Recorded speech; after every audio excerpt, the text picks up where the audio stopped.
Bueno, vamos a hablar referente a la teoría administrativa educativa, para el cual tenemos los siguientes participantes.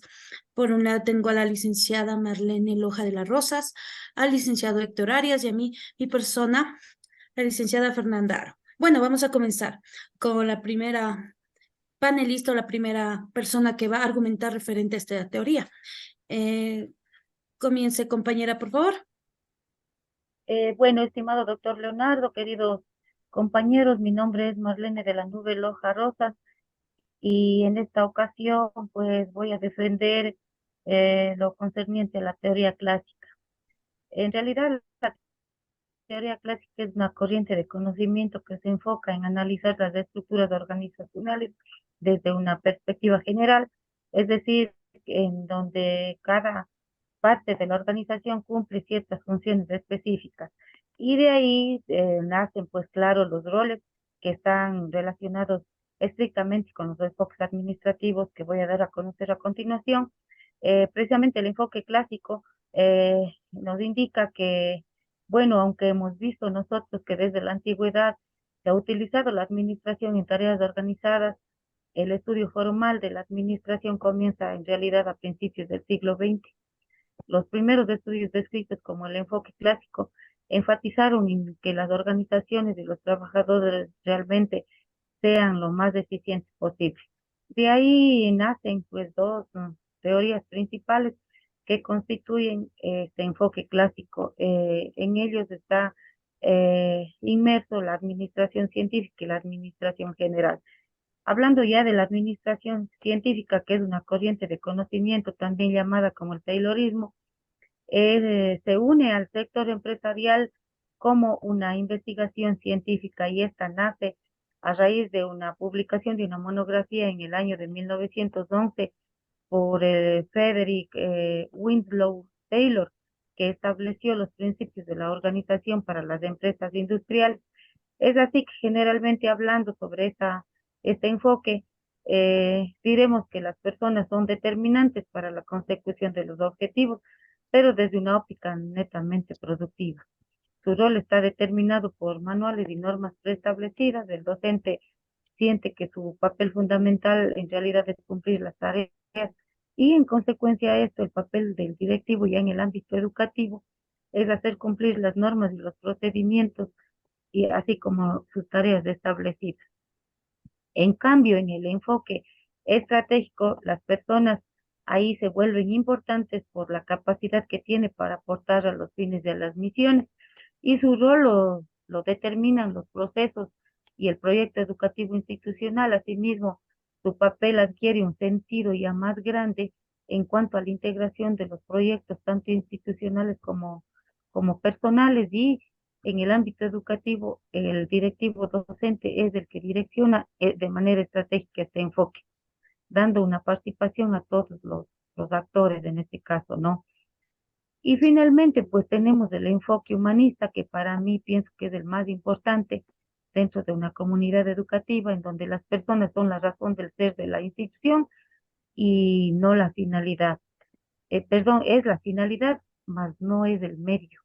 Así que su rol determina la posibilidad de un verdadero desarrollo ya en la sociedad y en consecuencia también este rol adquiere un sentido en cuanto al progreso y al crecimiento como profesión y como ser humano. Este papel muy importante dentro ya del ámbito educativo, el directivo docente es el que potencia a las personas, potencia en este caso a los compañeros y todo está hecho de una manera colectiva, con autonomía y con participación efectiva. Compañeros, es mi aporte por el momento. Listo, continúe, compañero, por favor. No, muy buenas noches. Y con respecto de la teoría de comportamiento, el comportamiento humano está influenciado por varios factores. En estos está lo que es el ambientales y del aprendizaje. Esta perspectiva es más utilizada en los ámbitos tales como la psicología clínica y la psicología educativa. Como dice la teoría del conocimiento Albert Eiler, tiene que haber una percepción, una interpretación una creencia para llegar a un comportamiento. O sea, en base de una percepción, va a haber que pongamos, va a haber una interpretación, o sea, algo que le llamó el interés o algo que le gustó. En base de eso va a generarse una creencia y en base de esa creencia el estudiante o la persona va a generar un comportamiento. ¿Por qué? Porque podemos poner un ejemplo que al momento que nosotros tenemos un comportamiento negativo en cualquiera de las instalaciones educativas o también incluso dentro del hogar, cuando tenemos un comportamiento negativo, o sea, absolutamente todo se desborda y eso no tenemos que generar. En cambio, pongamos al momento también de utilizar, pongamos lo que es los enfoques estratégicos y también transformacional. En el estratégico es buscar una estrategia accesible para, en este caso, poder llegar a cumplir una meta, un objetivo, conjuntamente con el estudiante y el docente. El transformacional, en cambio, debemos tener un liderazgo en el cual tenemos que estar nosotros empoderados y también a nuestros estudiantes empoderarle, pongamos, de llegar a un objetivo viable. Eso es, muchachos. Listo, bueno, gracias. Bueno, yo voy a continuar, voy a aportar referente a la teoría sistemática o a la teoría del sistema. Vamos a dar un breve ejemplo. Si yo hablo sobre el sistema del cuerpo humano, ¿qué se nos viene en la mente? A ver, compañeros, ¿qué se nos viene en la mente? Se nos viene lo que es todo lo que está conformado el cuerpo humano, ¿verdad? Los órganos, las partes de nuestro cuerpo. Es igual. Aquí en la teoría del aprendizaje, en el sistema del aprendizaje, viene concatenada o viene conectado en sí el conocimiento continuo. ¿Qué nos dice en sí esta teoría? Que el docente es el responsable de encaminar la educación al estudiante, de encaminar al estudiante llegar a un fin, a una educación. Pero que para eso necesitamos tener previos conocimientos. Yo aquí les pongo un ejemplo. Si yo voy a comenzar al niño a enseñarle a escribir, primero comienzo a enseñarle a leer, ¿verdad? Comienzo primero con las vocales. ¿Qué es lo que sucedía en la antigüedad? Antiguamente, no sé si recuerden mis compañeros, habían las famosas escuelas uninocentes, que el mismo docente se encargaba de dar clases en primero de básica, segundo, tercero, cuarto, quinto, sexto y séptimo. No sabemos cómo lo hacía, pero era bueno para dar las clases y se encargaba de dar él mismo. Entonces, él para poder dominar toda esa teoría tenía que ir viendo qué tenía que dar en cada uno de los años educativos. Entonces, eso se trata la teoría del sistema, que el docente se encarga de ir interconectando el conocimiento, qué es lo que tiene que ir dando. Aquí en el Ecuador nosotros tenemos diversos tipos de métodos para enseñar. Y le voy a poner un ejemplo.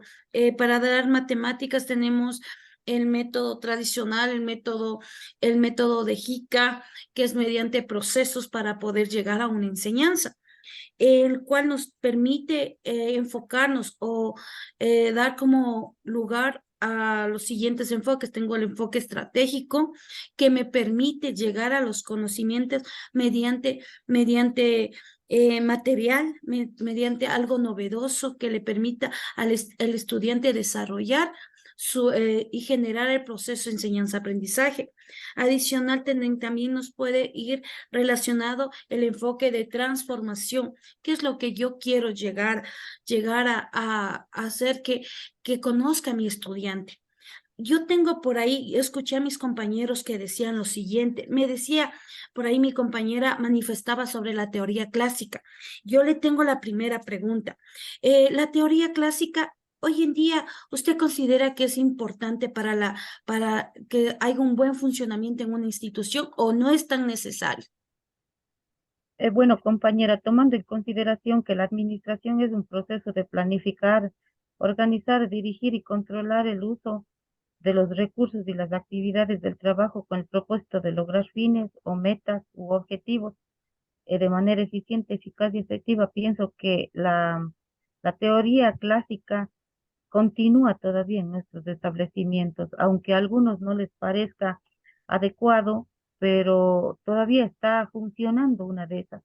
Entonces, los enfoques que yo he tomado en consideración, como le dije anteriormente, el enfoque humanista, pienso que es uno de los principales, primordiales y que va abarcado en todas las teorías.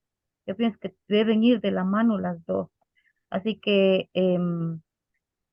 como le digo, hasta el momento yo pienso y estoy palpando en las instituciones donde he elaborado que la teoría clásica todavía no se ha perdido, se sigue poniendo en práctica, aunque en algunos, qué decir, en algunos lugares o centros lo hacen de alguna manera inadecuada, dependiendo de quién esté como administrativo, pero afortunadamente o lamentablemente todavía tenemos esta teoría clásica y con sus enfoques que van relacionados. Ya, muchas gracias. Yo también tengo otra pregunta para mi compañero. Hay un gran tema, un gran problema que nosotros aquí en el Ecuador presentamos, lo que es la migración. Y muchos de los jóvenes quedan a cargo de familiares, diga, de terceros, de abuelitos, de los tíos. ¿En qué influye eso de la migración dentro de la teoría del comportamiento? ¿Cómo se nos viene presentando esa teoría del comportamiento en este tema de la migración? Todos sabemos que la migración hoy en día aquí en Ecuador es sumamente alta. Conocemos claramente cuáles son los factores, pero al momento que la migración existe dentro de una familia, o sea, ese lazo que existe entre los familiares, puede ser que migren los padres de familia, como es habitual para dar un mejor porvenir a los hijos, ¿no? Ese lazo que se rompe, o sea, en este caso al estudiante, va a haber un cambio totalmente radical en el comportamiento de ellos, totalmente radical. ¿De qué forma? Se vuelven a veces más rebeldes, incluso pongamos, empiezan ya a botar por la ventana, digamos así, todo el esfuerzo que han hecho desde pequeños, porque también había los padres de familia que ahí estaban constantemente presionando a los hijos para que, como dicen, para ser alguien en la vida, pero al momento que existe la migración, o sea, los niños, los hijos de los migrantes, están desbordándose y cambiando en su totalidad lo que es el comportamiento. Cabe recalcar aquí también que hasta el día de hoy en los lugares más lejanos de aquí de la capital, también existe lo que es la educación tradicional. Ustedes recuerdan que pongamos, como dicen, la letra con sangre entra. Y eso también se está aplicando y también influye bastante en el comportamiento de los muchachos porque decían, a ver, Juan Carlos, vente para acá.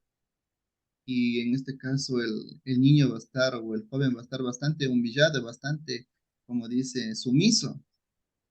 Y eso tenemos que cambiar, pero al momento que pongamos en este caso el docente empiece, pongamos a hacer de una forma más interactiva, más dinámica, o sea, al estudiante le vamos a empoderar. Eso es mi querida compañera Fernanda. Eh, También le tengo una preguntita para usted. ¿Qué opina usted de lo que me habló de la teoría sistemática? Hoy en ¿Ya? día en lo que estamos interrelacionados con la tecnología, influye bastante en la educación. Sí, recuerde que la tecnología vino para nosotros, por una parte nos vino a facilitar, a permitirnos conectarnos, comunicarnos, ya que antiguamente nosotros no teníamos la posibilidad de conocer nuevos docentes. Y yo le hablo en mi área, en el área de matemáticas. Yo gracias a la tecnología he llegado a conocer a dos grandes profesoras.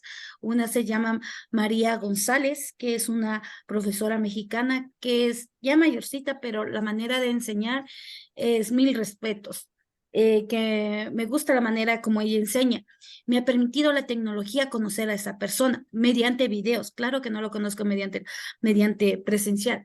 Recuerde que la tecnología, así mismo como nos ha venido a facilitar, también nos ha venido hacernos ya no tanto esforzarnos de buscar alternativas, sino que se nos hace tan fácil, al igual que el estudiante se dedica mucho a la tecnología, que se ha hecho, se ha encerrado en su mundo, ya no trata de interactuar, tanto ha sido para favor y en contra, no todo ha sido para bienestar en la educación, la tecnología.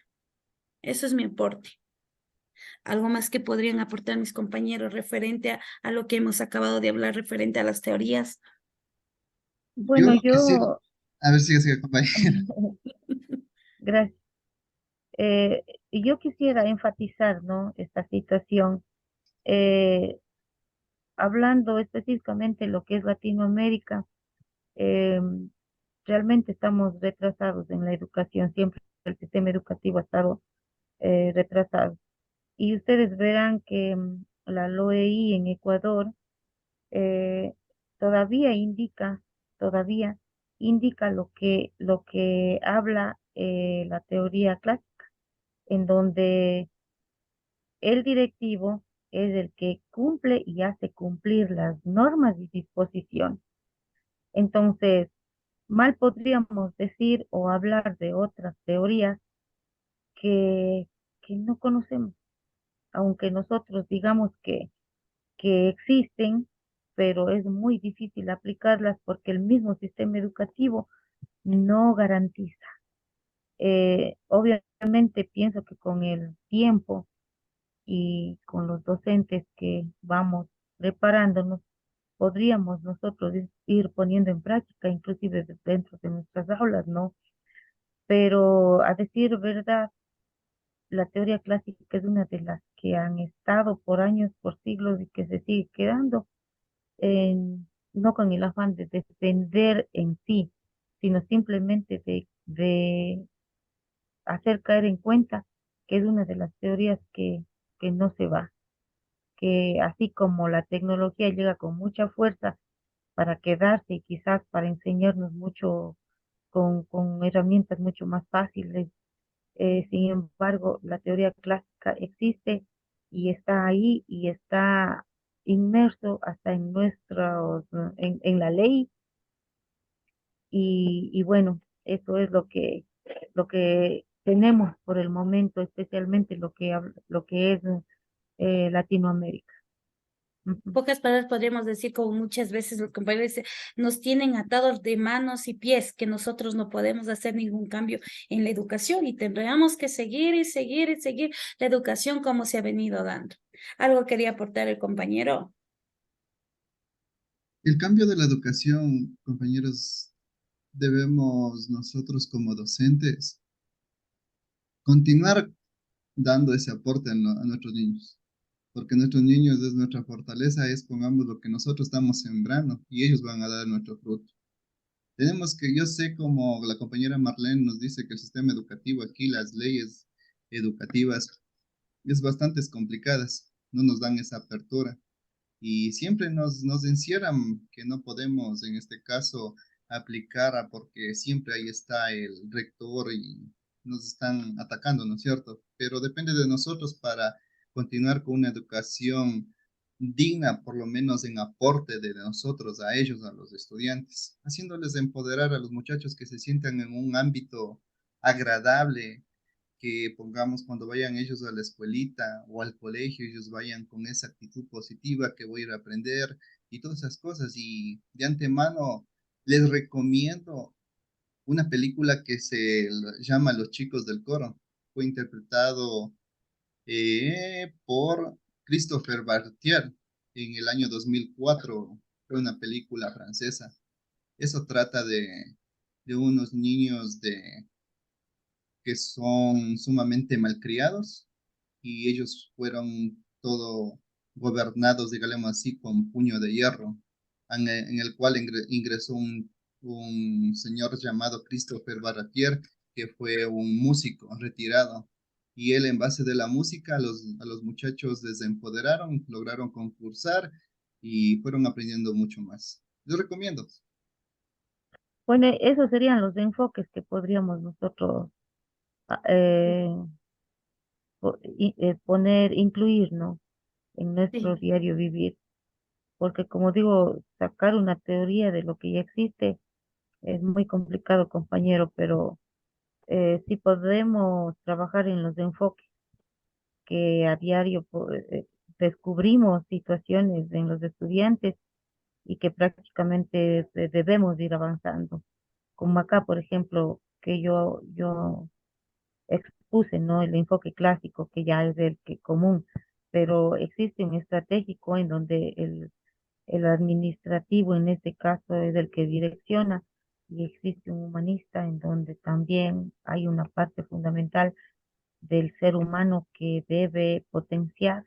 Entonces pienso que por ahí y con los enfoques y teorías que ustedes han dado a conocer, pues yo pienso que siempre practicando un poco de ello y un poco de acá, entonces sí podríamos sacar en adelante a nuestros estudiantes, ponerles conscientes de que en realidad la educación debería ser de calidad, pero siempre y cuando reciban esa calidez en el aula y también desde los hogares.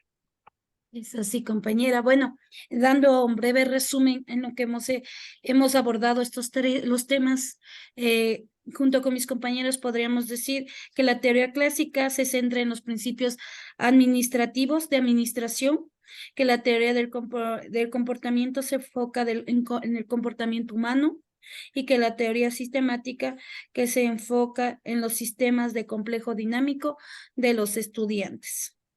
Eso ha sido el debate el día de hoy. Muchas gracias. Muchas gracias. Gracias. Gracias. Gracias.